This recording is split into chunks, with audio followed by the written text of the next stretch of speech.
Hey guys, so let's do a SHEIN unboxing today. So it's been a while I got these things, but I've not really had time to like try them on to see what I actually got. I don't know, sometimes I order things and I don't really, feel the need to check them. I don't know, like it's just, I don't know if it's just me. When I get things, they just lay there for some days, sometimes weeks before I actually check them. I don't know if I'm the only one.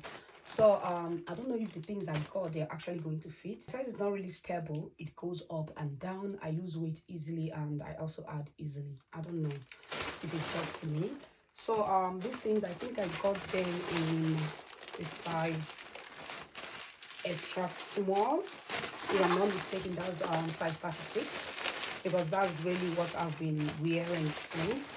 So let's just quickly try them to see if they actually fit. So I won't be talking through the video because yeah, it's late and my kids are sleeping, so I don't really want to disturb them. So I'll be trying them on, so you guys, maybe I'll be putting a picture for you guys to see the thing I ordered and to see what I actually got. So I hope you guys enjoy watching, and don't forget to leave a comment to rate them if they're actually good or if they are not, and the ones I will be returning.